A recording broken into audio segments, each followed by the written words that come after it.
เป็นยังไงช่วงนี้มีผู้บ่าวมาลิ้นบ่บ่มีเลยสมมุติว่าบ่าวเจ้ากับเจ้านี่ต้องมั่นกันบ่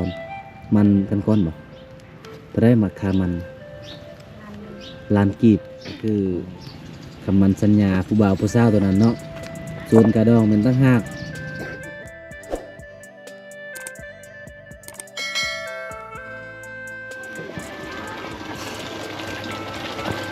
สบายดีเจ้ากก สวัสดี เห็นยังนี่น้อง ยังไง ล้างหน้าต้มน้ำเนาะนี่ทุกคนน้องก็จะได้ต้มน้ำนะต้มน้ำแล้วก็คือล้างหน้า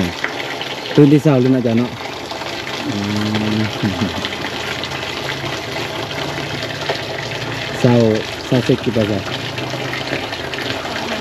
จะให้จะเอาให้บ่มันบ่ เดือนมันนี่ได้แล้วจะเกลียดคุณได้แล้วนี่ยังอยู่ในผมจัง โยกโคตรใจเลย ในนี้ผมนะน้องก็จะได้ช่วยหน้าแล้วทุกคนเลยเพราะว่าน้องก็ตื่นแต่เสาๆเบิ่งบรรยากาศตอนเสาๆเบิ่งไปหาเสาซิกก่อนเฮ้ยเนี่ยเฮ็ดย่างเสาซิกสิไปให้คิดว่าสิไปตลาด โอ้รถไทยจะเอามาใหม่เนาะใหม่เลยทุกคนเลยรถรถไทยรถสร้างเพชรอันนี้เห็นบ่จากสร้างเพชรโคลัมโบโคดินโบกวดอันเลยกาซิยูนี่เนาะ ได้บ่กินคืนนี้ มันช่วยกวด โมเมนคืนนี้ทุกคนน้องกับเกียมมาติบเข่าเลย เชียวกระโดดอันนี้กระดังปุ่มจิ อันนี้เนาะพาให้ใหญ่เนาะ เบิ้ลกว่าอะไร เบิ้งเสียดาย เพื่อนยิบประตู เสียดายทั้งในตัวเบิ้ลประมาณมูตั้งงานมาเปรย์เฉลยตัวบ้านพวกพอเฉลยไม่เบี้ยทางโอ้ยไปเสียดายโคตรเสียดายไทยมูแต่ก็บ่ไปขึ้นนี่คอยส่วนไปแล้วบ่ไป คอยอาบน้ อาบน้ำอันนั้นแล้วบ่ไปเลย ำเสาเล็กก็จะไปนั่นเจ้าบ่ฮะจักโมงจะสิเมื่อ 4 โมงตอนแรก 10 โมงแรงโอ้ขอบคุณเลยก็คือออกเบดมือเลยเนาะคิดว่าสิมาบ่าบ่มาบ่เสาเสือก็ออกให้คือกันทุกคนเลยจังไดก็ทางให้แล้วเด้อทางให้หรือว่าเห็นหยังฮะ เชียร์ยา เสียหญ้าเอ้ายามนี้เขาเจ้ายังทางให้แล้วยังสิเสียหญ้าอีก เชียร์ยาน่ะเชียร์ยาส่วนอีก อ๋อส่วนวิกเหรอหรือมันต้นวิกหรือมันต้นวิกห่วงเลยเนาะหอดใบเฮกตาร์หนึง รับดูไปยนต์มาบับ วิกปลูกปีนี้ ยนต์ในวง ใช้ยนต์ และหับยนต์แล้วนี่ แม่นบอกเสียงยนต์แต่ไหนก็สิไปก็เด้อเจ้าจิกเด้อ และมันก็ สวัสดีเด้อสาวสวรรค์ เป็นชาวสวรรค์จ้า สาวหยัง มีนี่แหละ คุณน้องนี่อันนี้เป็นเอื้อยของสาวกกแล้วทุกคนคุณสาวกกภาษาบ้านพุ่นน้องมีว่าจังได อังกวด ดูเลยลืมเลยหยอก ลืมแล้ว หยอก ไปสวรรค์2 ปีลืมเนาะตอนนี้ก็10 ปีเอาขึ้นเงินบ่ได้บ่ ขึ้นบ่ได้ ขึ้นบ่ได้เดี๋ยวขึ้นที่ใจนั้นได้ ได้สมัย ปิงเขียดเมื่อคืนนี้ทุกคนเลยเสากากับไปการเขียดเมื่อคืนนี้มานี่เนาะสูตรเสากาถ้าปิงนี่ต้องได้ เขาต้องที่จะได้คามันนะหึต้องพับก่อนบ่ต้องพับจังซี่ก่อนเนาะอันนี้คือเกเดอยู่เนาะไผ่ปิงนี่สะกบบ่ ส่วนสาวกาเป็นระเบียบดีเนาะคนมักระเบียบบ่ มันก็มีคนให้ พอจะเป็นยัง ทุกคัน ปิงเขียดปิงเขียดหน้าได้ยังไม่ติดเหลืองกำลังนี่แหละ คิดหน้าว่าวันจะเอินมา เขียนยังไง ก็ร้อย ก็ทรอ ผิดซะแล้ว ต้องพับแบบนี้คำบุพับมันกินบ่แซ่บคืนนี้นอนบ่หลับสาวเพ็ญเส้นเก่ามาหา วันร้อย อยู่ใส่เตาไฟสะกบ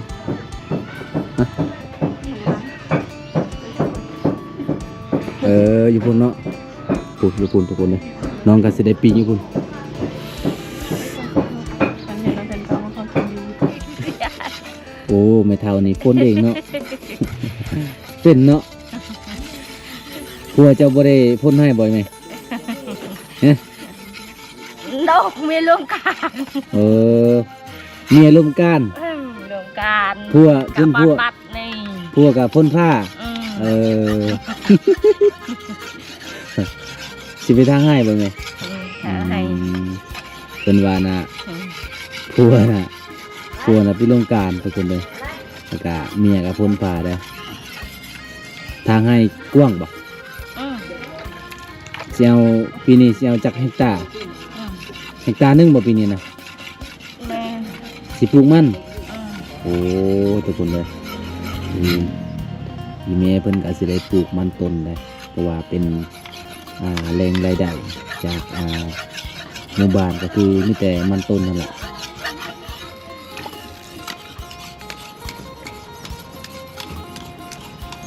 ตอนนี้สาวกุกก็สิปิ้งเขียดเลยทุกคนเลยเขียดนาผู้ใดไปหาเจ้าวัดสกุก ไปเอ้ยหนาวบ่เจ้าบ่หนาวบ่นุ่งเสื้อแบบนั้นบ่หนาวบรรยากาศตอนเช้าๆทุกคนเลยนี่ตะเวนก็กำลังสิขึ้นแล้วนี่น้องกับปิ้งเขียดโอ้เขียดกับ3ปีงเนาะ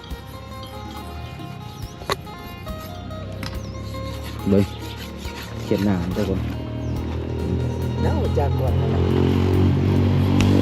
บางครั้งก็ดีจ้ะ บ่ได้เก่งเนาะปีงเนาะปีงแล้วก็ตำหุ่งแซ่บไปตำหุ่งใส่มีหุ่งบ่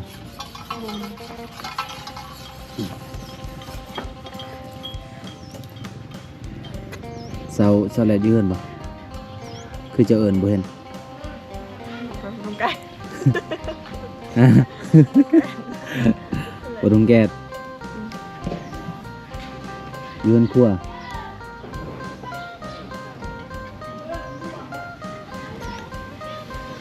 เซาแลดบ่กินข้าวน้ำกันเด้อเซาแลด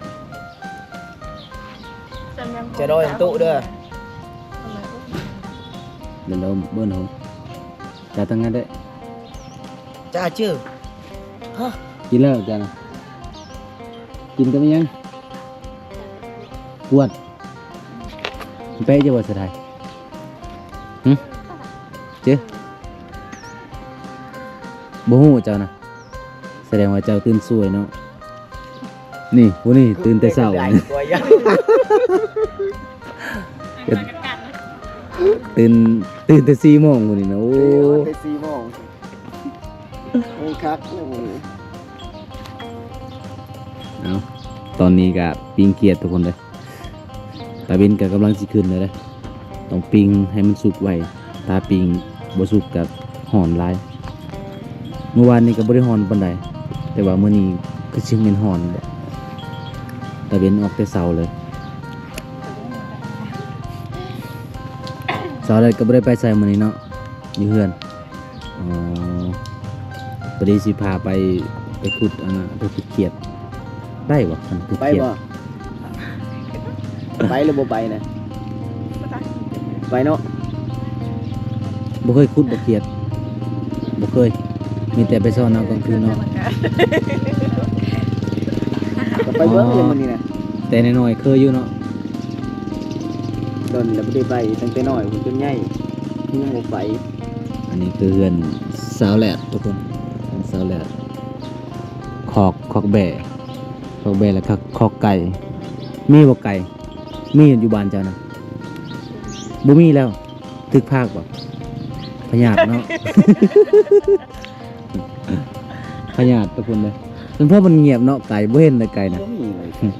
ตึกพญาติบ่สาวแหลดคือกันกับอยู่บ้านค่อยเลยบ้านค่อยจะดักเลย เว้นเจ้ามาเอามาปล่อยพญาอยู่ในบ้านเจ้าไปหมด อย่าถูเว้านะเนาะ กินมาแต่บ้านแล้วมาปล่อยอยู่พี่ กินเขียดนาเด้อทุกคนเลยเพราะว่าโอ้ดนแล้วบ่ได้กินเขียดนาถ้าว่าอยู่บ้านเฮานะกะเพื่อสิได้กินก็ยามฤดูฝนเลยยามเดือน6เดือน7เป็นช่วงนี้แหละเป็นเหียงบ่ได้ช่วงนี้คันขากอ้อมคันขาก มันใกล้ชีวิตแล้ว วิดแล้ว ได้ยัง แล้วนะ ได้ไข่ ใครยังไง โอ้ ไข่เป็ด เก็บเอาเนาะบ่แม่นลักเอาเป็ดเอาไข่เป็ดเซาแลดบ่กินดีๆได้ตกเลยโอ้หมานเนาะ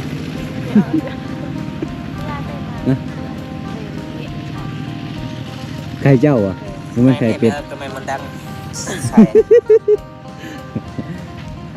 บ่แม่นไข่เป็ดจ้ะบ่บ่มีเป็ดโอ้น้องได้ไข่เป็ดแล้วคนนี้เก็บเอาได้ดีเลยบ่แตกเนาะ ก็มันเป็นเหรอ ใส่ตาดีเลยกบเนาะ สุกแล้วบ่โอ้มันสิใหม่แล้วเด้น่ะ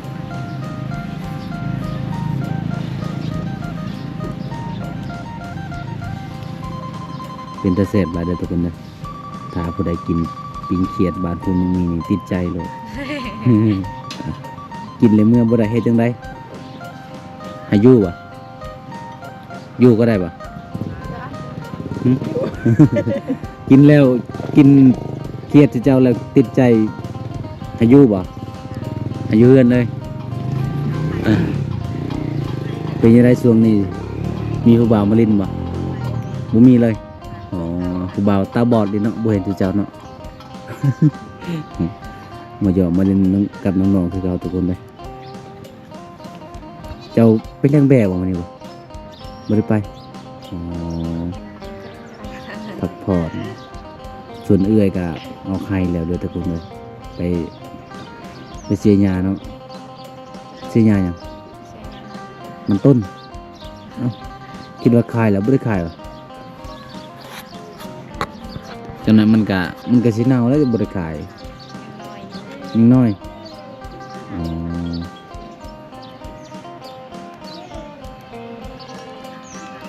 ไม่ตัวนี้นะสุดเลยวะเดี๋ยวอยู่ก็คือยังว่าทันสุกเด้อทุกคนเด้อภาษามังกรเขียดว่าจังไดกวด วัดมากวด กวดมากวด กวาด กวด แต่ละบ้านน่ะบ่คือกันเนาะ ก็คือกันบ้านเฮากันกวดเนี่ย บ้านเฮาก็กวด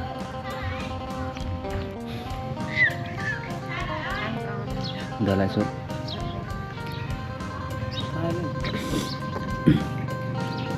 เบิ่งในหมู่บ้านเสาโกกเสาเล็ดนี่ตอนเช้าๆนี่เขาเจ้าออกไห้เนาะหลายคนนั่นลีเด้อทุกคนเลยเบิ่งคุณเขาเจ้าออกไปทางไห้ทางสวนเด้อส่วนผู้ใดเป็นผู้สาวนี่เขาเจ้าให้อยู่เฮือนบ่ นะแม่นบ่บ่แม่นได้พักผ่อนบ่โอ้ บทสกุลเซาเล็ดตอนนี้คดองสนองปี2026นี่เท่าใดแล้ว ลงขึ้น คุดอันน่ะลงหรือว่าขึ้น ลง ลง ลง สกุลจากล้าน สาว สาวล้าน ชาวนา สาวล้านกีบเนาะเซาเล็ดเด้เท่าใดก็15 ล้านโอ้ อ้15 ล้านกีบทุกคนเลยก็ดองถึกๆเนาะในหมู่บ้านเจ้าสมมุติว่าถ้าว่าฮักมักกันนี่ก่อนสิแต่งงานนี่เฮ็ดจังไดก่อนให้พ่อให้แม่ไปขอบ่อ๋อถ้าไปขอแล้วก่อนสิไปขอนี่สมมุติว่าบ่าวเจ้ากับเจ้านี่ต้องมั่นกันบ่มันกันก่อนบ่ถ้าได้มักค่ามันล้านกีบอ๋อหลังจากมันแล้วประมาณจักเดือนจึงไปขอได้คือสาวเรียดเด้สาวเรียดตอนนั้นได้บ่เดือนหนึงบ่ได้ทิศหนึงได้บ่ทิศหนึงก็คือคำมันสัญญาผู้บ่าวผู้สาวตัวนั้นเนาะส่วนกระดองมันตั้งหากทุกคนเลยก็คือตามได้ว่าในเขตชนบทเฮาทุกคนก็คือแบบนั้นเนาะผู้ใดสิเอาพวกกับแบบนั้นทุกคนเลยถ้าผู้ใดมักฮักกะต้องมันกันก่อนเด้ออิงตามกะผู้บ่าวผู้สาวเว้ากันเนาะสมมุติว่ามันแล้วคันเจ้าปะผู้บ่าวนี่เจ้าก็เสียส่งคืนบ่เงินแต่ว่าเซาแลนด์บ่เคยดังเนาะ ว่าได้ว่าเคยได้ยินเขาเจ้าเว้าสู่ฟังเนาะเซาหยังก็ผู้เขาจะเฮ็ดดองนะสาวเพศบ่สาวเพศบ่ก็นี่นะอาเพศบ่เขาเจ้าเอาหยังมากินน่ะหมูงัวจักโต1 โตตัวหนึ่งก็แล้วเนาะแบะเดี๋ยวบ่มีแบะ2 โตสมมุติว่าคันเอาควายแล้วก็แบะบ่มีบ่หรือต้องมีแบะบ่มีเนาะ นี่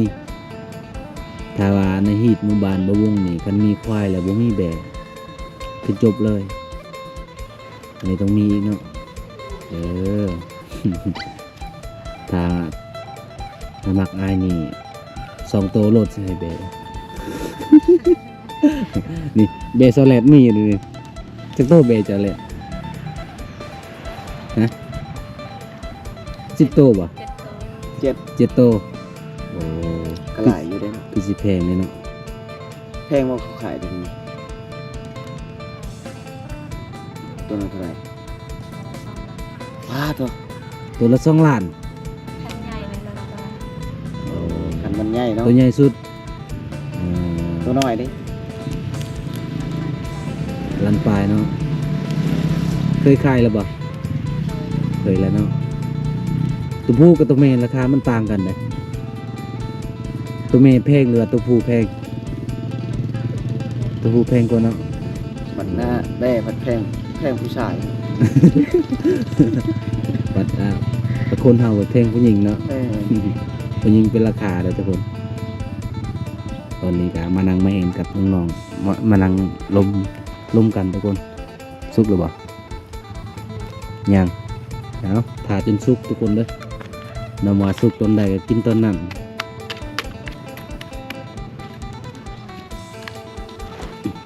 ดอนดีๆส่วนเสาแหลกกินข้าวเป็นที่เรียบร้อยแล้วเนาะกินแต่เสา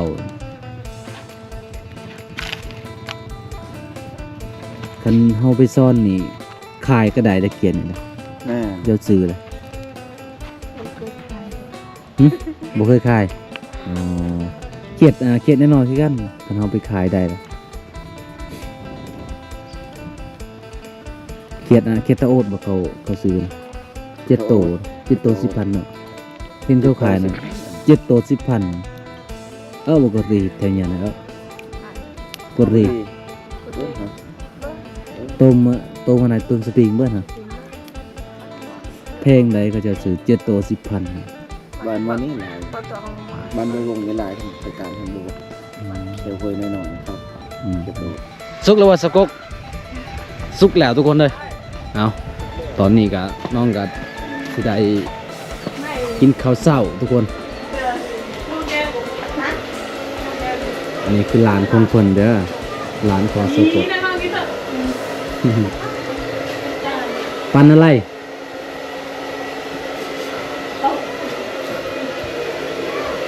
ปันอะไร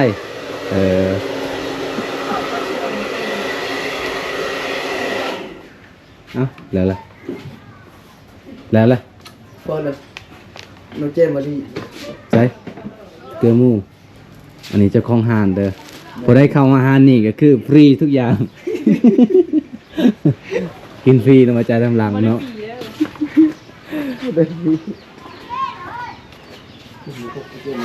เละ ก็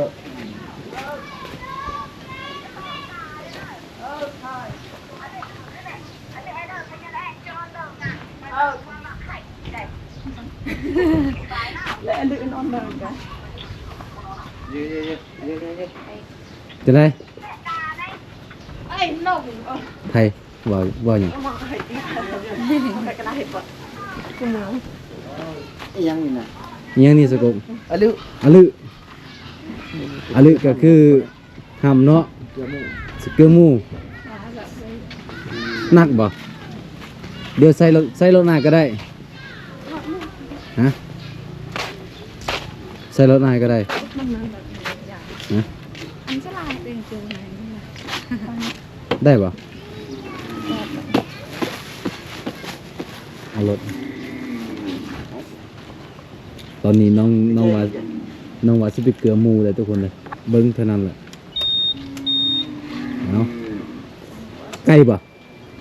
อยู่นาไปผู้เดียว เจ้าว่าสำเร็จบ่ไปไปทุกคนวันใดก็สินำน้องไปเกลือหมูได้นาของน้องก็โอ้ไกลทุกคนเลยปุ่นทุกคน